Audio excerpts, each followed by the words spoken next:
Hey everybody.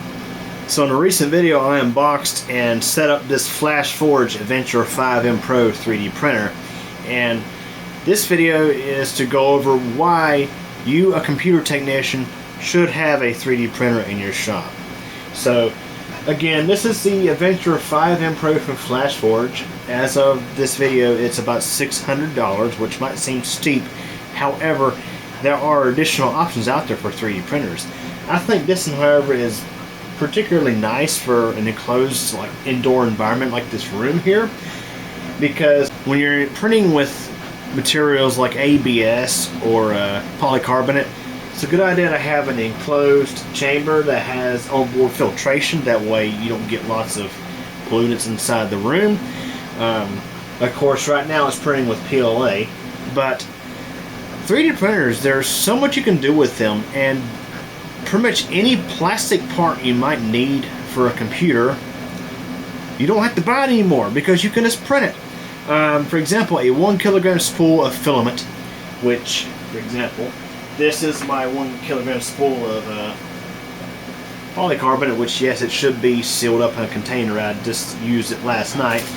This is what a 1 kilogram spool looks like, and it's $20 to $30 for a spool, and this will last you quite a while. When you're in a pinch and you need a certain component for your computer that's made of plastic, you don't have to buy it on Amazon and wait for it to arrive. You can just 3D print it and have it there ready to go.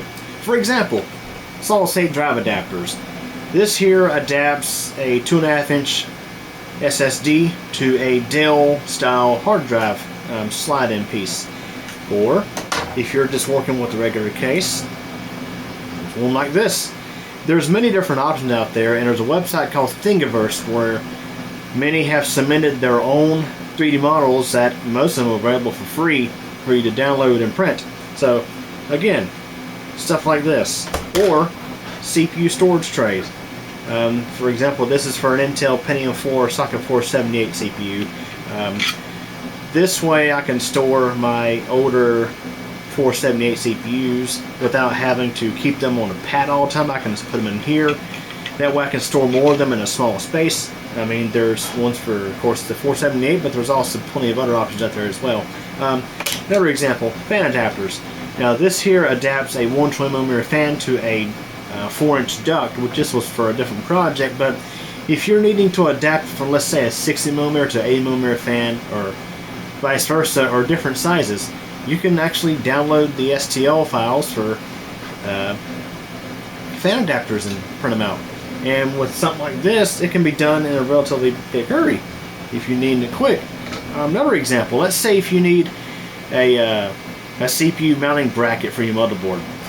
You can actually go on Thingiverse and find models for example, AMD socket AM to AM3, for example, or Intel 478. There's options out there.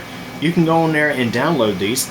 Or for example, let's say you got an older Intel 478 motherboard and a retro build, and you don't have any socket 478 heatsinks. Well, you can go on Thingiverse and you can locate a STL to adapt an AMD socket 74939 AM2, AM2 Plus, AM3 cooler to your old motherboard. I mean, there's options out there for, as I mentioned, common things like this, or if you need something unique. And let's say, for example, if you want to get into 3D modeling, the options are limitless.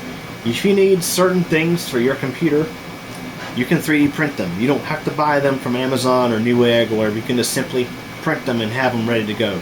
So 3D printers, they're really nice to have, and not to mention, you don't need them just for printing stuff for your computer shop. For example, this hand mixer here, one of the gears stripped out in it, and me and my colleague, we 3D modeled a replacement gear, and we 3D printed a set of replacement gears out of polycarbonate. And they're currently installed in this mixer, and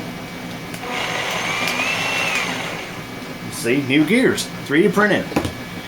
Another thing you can do with 3D printers is impress your friends. You can go on Tinkercad's website and you can actually sign up with a free account and have access to a basic modeling program to where you can make name tags, shapes, and other things like that, and you can 3D print them.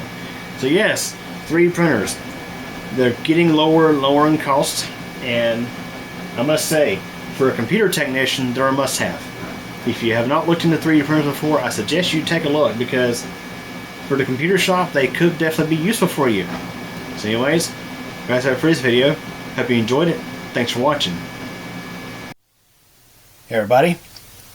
Thanks for taking the time to watch this video from Computer Channel. If this is your first time, please subscribe to the channel and be sure to tick the bell so we get notified when a new video post.